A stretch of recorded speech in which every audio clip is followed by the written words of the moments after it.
Coming up on the program, inflation rate in South Africa hits a 14-month high in April.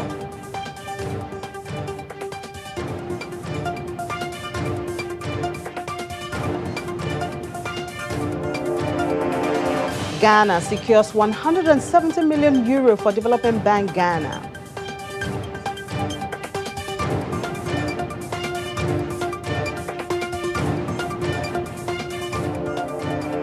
African Development Bank funds emergency food effort for thousands starving in southern Madagascar. You're welcome to the show. We begin with intraday figures. Here in Africa, most of the markets that we track were negative. Only the South African's JSE index was in the green amongst the market we track, up 0.50%. Nigeria's main index fell 0.41% at intraday. Elsewhere, the index in Egypt declined 0.60%, while Kenya ended Wednesday's session negative at 0.64%. Similarly, in the Middle East, investor sentiment were not so different as most markets we track maintained a negative downtrend. In the UAE, Dubai's index was the only positive at the intraday, jumped by 1.47%, while the Abu Dhabi index fell marginally. Elsewhere in the region, the Qatari and Saudi Arabia's indexes declined by 0.36% and 0.52% each at intraday. We head now to Europe, where stocks advanced today, dodging concerns over sharp declines in Bitcoin and the U.S. Federal Reserve's hint that it could taper its asset purchase program sooner rather than later. Conrad has more to tell us from Europe. Hello, Conrad. Good afternoon. Thank you for joining us today. Good afternoon. Great to be back on Channels TV in Nigeria. Yeah. So producers' prices in Germany increased by more than 5% in April. How worried are people that this will translate quickly into consumer price inflation? Well, of course, there is this worry. Of course, there are these concerns that after the increase, the strong increase in producer prices in Germany, we will soon be seeing a strong increase of consumer prices again. But, you know, when the economy turns to normal, this means that, of course, it will come along with some higher prices. And it's not something that makes people on the markets here particularly nervous, unlike the United States, where, you know, the tapering scenario is something that is really something that people there reckon with. Here in Europe, the main reason for these strong price increases has to do with the very low levels that the increase is coming from. You know, energy prices increased more than 10% in April compared to April last year. Crude oil products are more than 30% more expensive than they were in April last year. But everyone knows that this is temporary, that this will not or likely not continue like this. And this is why, you know, on the markets, the majority of people here believe that the price surges are a temporary phenomenon and that the European Central Bank will likely not act sooner, but rather later. And this is why everyone is sort of cool about this. And look at what happened here. The German index DAX today, in the first hours of trading, it really went down. But then at around about 11 o'clock, the numbers of producer prices came out. They were high, yes, but the market decided to climb again. So no big worries.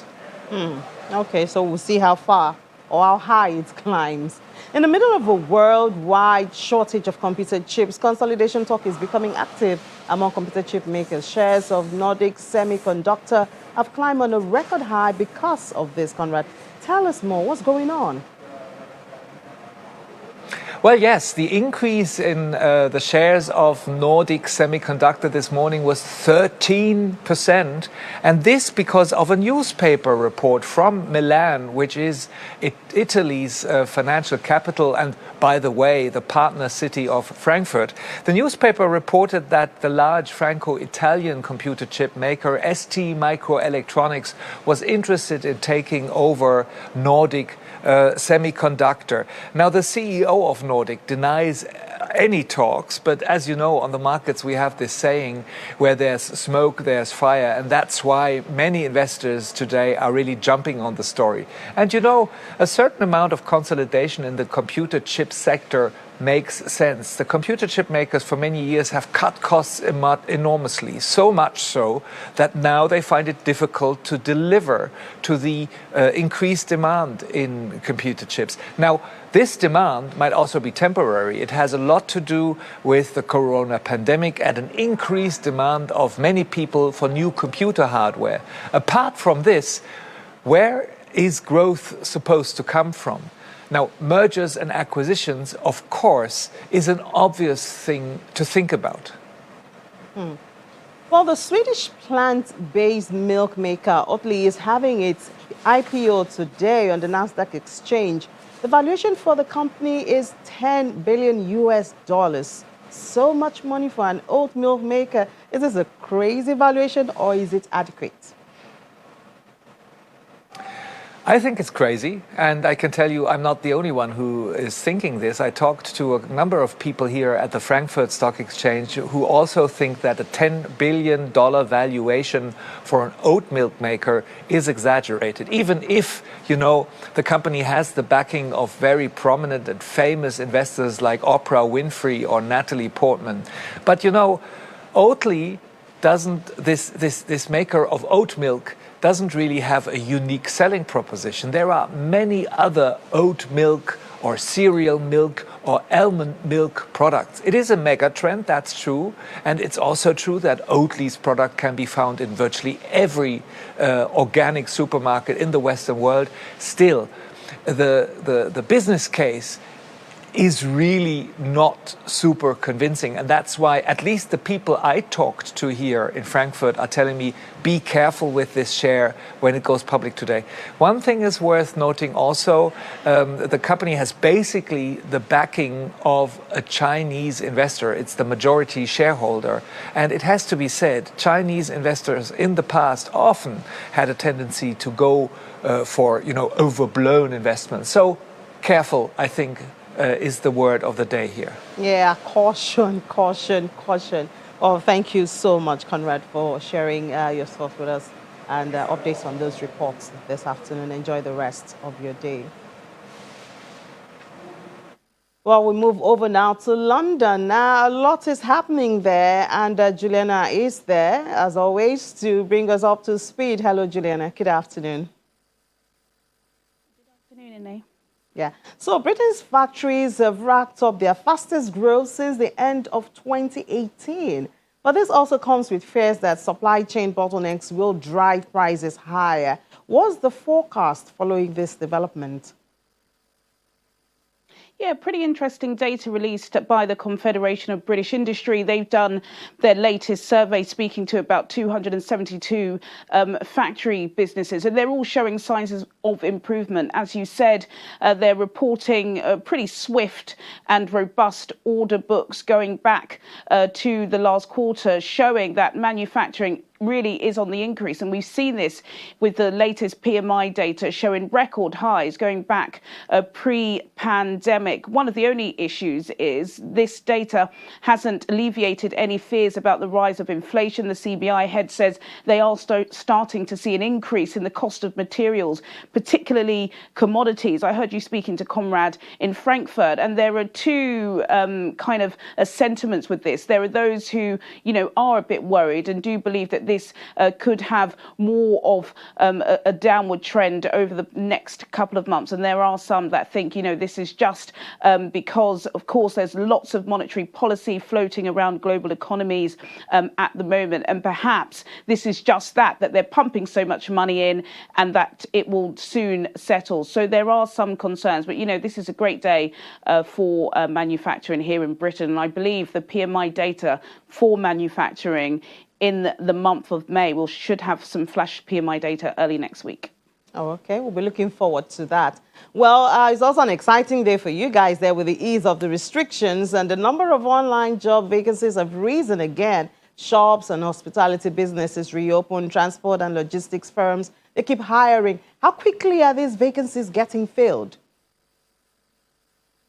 Well, not fast enough, really, but the unemployment minister was pretty happy with this data. So this data goes back to the data we were discussing on the show on Tuesday about the unemployment rate, which had a 0.1% drop to 4.8%. Also within that data, the Office for National Statistics revealed that vacancies were at their highest in a very long time, jumping from one quarter, which was at about 48,000, to there being over 676,000 vacancies. So the government are saying that this is a good thing, that it shows that Britain's labour market is resilient. But on the other hand, some people are saying there should be a little bit of caution surrounding this, because if people are not being able to fill these jobs, then perhaps that shows that there needs to be some sort of retraining and some education and skills. I know that Chancellor Rishi Sunak has put forward a huge task force about job skills for young people aged between 16 to 24. We know that they are the worst off when it comes to the job losses, particularly in retail. A lot of young people who are studying do work part-time in this industry and in hospitality. So that £1 billion kickstart scheme should, in essence, fill up these vacancies. But as I said, the government are seeing the fact that there are so many vacancies does show that perhaps we are really on the road to recovery here in the UK. Okay. Well, Trainline shares slumped 25% as government pledged simpler ticket. How's the market doing at this time? Well, the market opened up in negative territory. Lots of that is to do with, again, anxiety around inflation, and then the roller coaster ride that is the cryptocurrency market. But it has slightly recovered. It hasn't really been helped by the government announcement that they are going to be nationalising the railway franchise. This has particularly affected the Trainline company. They sit on the FTSE 250. I think at one point their stock price was down by about 32%, and that's because they really had a monopoly over passenger fares. I believe lots of people go to their site or their app and they're able to try and find the cheapest fare. That's going to be overtaken now by the British government underneath one website. Of course, their investors are running scared about that. However, the Telegraph are reporting that that is not going to take place for at least another 8 months, but it's still causing lots of concern. And union bosses are not happy as well about the government's planned takeover. So, having a look at the numbers, the FTSE All Share is up 0.06%. The FTSE 100 is up by 0.03%, and the FTSE 250 is up by 0.04%. In the currencies market, the British pound is up against the US dollar by 0.12%, down against the euro by 0.03%, and down against the Japanese yen by 0.07%. Innie. Oh, thank you so much, Juliana. Enjoy the rest of your day. Thank you. So we move over now to Asia, where stocks in Asia Pacific were mixed today, with data showing Japan's exports surging in April. The Nikkei 225 finished the trading day 0.19% higher, while the Topix index advanced slightly. Over in Australia, the S&P AX 200 rose 1.27%. Mainland Chinese stocks were mixed, with the Shanghai Composite down 0.11% and the Shenzhen Component gained 0.35%. While the Hang Seng Index in Hong Kong shed 0.5%. Elsewhere, South Korea's Kospi declined 0.34%. And in the U.S., stocks futures were lower once again today, with more weaknesses seen in technology stocks. Futures on the Dow Jones Industrial Average fell 0.47%. S&P 500 futures and Nasdaq 100 futures shed 0.43% and 0.41% each. Shares of Cisco led technology shares lower, dropping 6% in pre-market trading after the data center networking hardware maker issued weaker than expected earnings guidance for the current quarter. Other tech stocks, including Facebook, Microsoft, Netflix, and Intel, were weaker in pre-market trading. The S&P 500 slid 1.6% at a session low in the previous session, but recouped most of the losses to close down just 0.3%. As Bitcoin stabilized. The blue chip Dow finished the session about 160 points lower after plunging 580 points at one point. We'll take a break now. When we come back, we head to the African continent. On the commodities market update today, we are talking soybeans. Soybeans are considered as important and highly nutritive commodity, providing oil, vitamins, and protein. It's a raw material for a wide range of processed finished goods, including animal feeds, soy milk, tofu, and soy sauce. However, recently, there has been an uptrend in the price of soybeans globally. Well, joining us to talk about this now is research analyst at financial derivatives company, Osato Fadaka. Good afternoon, Osato. Thank you for joining us. Good afternoon. Thank you for having me. Yeah, well, we'd like to say what's responsible for this increase, but I think soybeans is not on its own. A whole lot of price of commodities are going up now. But how do we explain that of soybeans? And how is it affecting, Nigerian companies like Nestle and others who use this product as raw materials?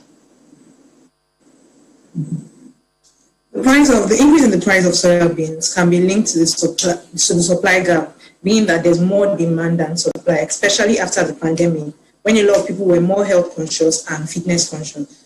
So they demanded more of soybeans, which give them high protein, low cholesterol. So for the likes of Nestle, who use soybeans as raw materials, they will be forced to re-strategize in the sense that the raw materials cost more, which is going to be more cost for their production. So they have to push it down to the consumers, and that's increased price. And if they increase the price, then consumers will react. So they'll be demanding, they'll be buying, but the demand will reduce a bit, and they have a gap in their supply already. So to curb this issue, they will have an issue of increased cost, and those that cannot handle their costs, they will be forced to shut down. So yes, they will be forced to re-strategize. So what are the major problems to soybean production, and how can they be addressed to boost export revenue among other commodities like cocoa, cashew, and sorghum?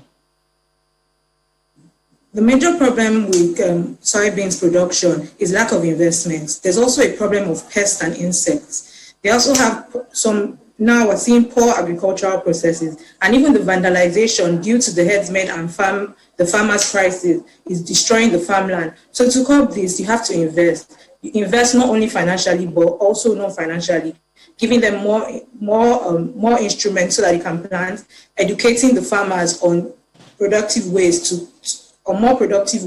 to go about the processes. Also, they have to help them with the pest eradication. That's like treating the land often. So government has to invest, and even private individuals have to invest so that soybeans will have more potentials to be exported. And then the processing is largely labor intensive. What can be done to increase employment opportunities within the value chain of soybeans? Yes, soybeans is labor intensive, and to do this, they first of all have to break down the processes. So there should be a different process for the planting. Another person should do the cultivating, the packaging, even the processing. So it should equip farmers so that they can do different activities in the line of production, so that there will be more jobs. Also, they can instead of exporting the soybeans, they can also process it. So when you process it, you have an agreement with retail stores and even wholesale stores, so that it creates more jobs in terms of transportation and also the selling of these refined products. All right. Thank you so much, Osato, for sharing your thoughts with us this afternoon. Enjoy the rest of your day. Yeah.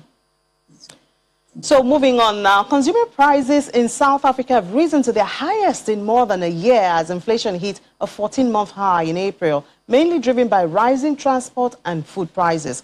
According to Statistics South Africa, the annual rate of consumer price index rose 4.4% in April, up from 3.2% in March, slightly above market expectations of 4.3%. Start SA says it is the highest reading before the lockdown that began at the end of March 2020. As transport inflation jumped to 10.6% due to rise in fuel prices, while prices for food and non-alcoholic beverages products increased by 0.9% between March and April.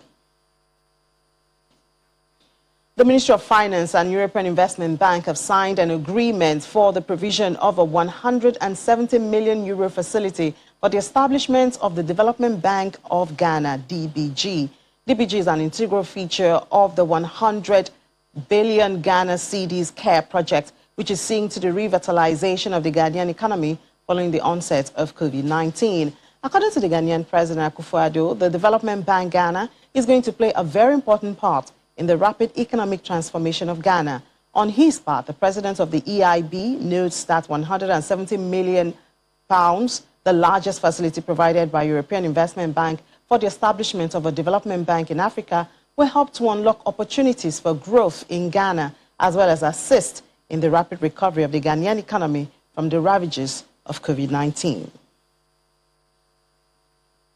Meanwhile, the African Development Bank says it has made a grant of $686,000 to the United Nations World Food Programme to provide food relief to thousands of people on the brink of starvation in Madagascar. The contribution from the AFDB will allow WFP to provide around 72,000 people in the southern part of the country with life-saving food assistance for 3 months from May to July. The support of more than 800 tons of critical food supplies comes at a critical time for Madagascar, which is suffering its worst drought in 40 years. According to the WFP, at least 1.14 million people in the Grand Sud will need emergency food and nutrition assistance, and the organization says it needs $74 million over the next 6 months to provide life-saving food to those vulnerable in the southern Madagascar. Nigerian businesses said the cost of construction has soared to rising cement prices. Many have criticized the dominance of 3 large firms in the country's cement industry amid price rises. They say impedes construction that is critical to economic recovery. They've called for looser licensing rules to attract new entrants. We have this report, and it captures all of that. Nigerian property developer Olawale Ayilara is building housing estates in the affluent Lekki district of the megacity Lagos, the country's commercial engine. But the cost of this project is expanding rapidly due to the increased price of cement. Ayilara, the chief executive of Landway Investment, which is building 12,000 homes spread across 14 sites in Lekki, says the price of a 50 kg bag of cement rose from 2,500 naira to 3,600 naira around November last year. It has a large effect in what the price of building development will be right now in Nigeria, and it's a lot of problem because already prices are really skyrocketing. But this is due to, there's nothing the developers can do actually, but this is due to the raw materials of the likes of cement and then some other things. Nigeria, where a third of the labor force is unemployed, emerged from its second recession in 4 years in late 2020. Dangote Cement, founded by Africa's richest man, Aliko Dangote, has 60.6% market share. Lafarge Africa accounts for 21.8%, while Bua Cement has 17.6%. Before now, cement seller Martin Jojobo bought at least 500 bags of cement for sale per time. Now he says people are no longer building as before, forcing him to reduce to 250 bags. Because most people that used to buy like, let's say 100 bags, when they come, they will look at it and see that their money will not reach up to that 100. They will buy like 40 or 30 bags, you know. And the way market used to move before, because of the price, market don't used to move it now. Nigeria's high prices are part of a continent-wide trend. Final cement prices in Africa are 183% higher on average than world cement prices, the World Bank said in a 2016 report. But Nigeria's prices are high even compared to other African countries. According to Joachim McEbong, a senior analyst at Lagos-based consultancy SBM Intelligence. The fast way would be to allow import of cement into the country. The slow way would be to invite other cement players, the bigger cement players, who are more efficient with regard to how they run their plants and so on, and who can over time bring prices down. Many say the government could help by providing incentives to cement companies to enter the Nigerian market, echoing similar calls made by lawmakers last month. And that's it on Business Incorporated today. Thank you so much for watching. I'm Ini John Mekwa.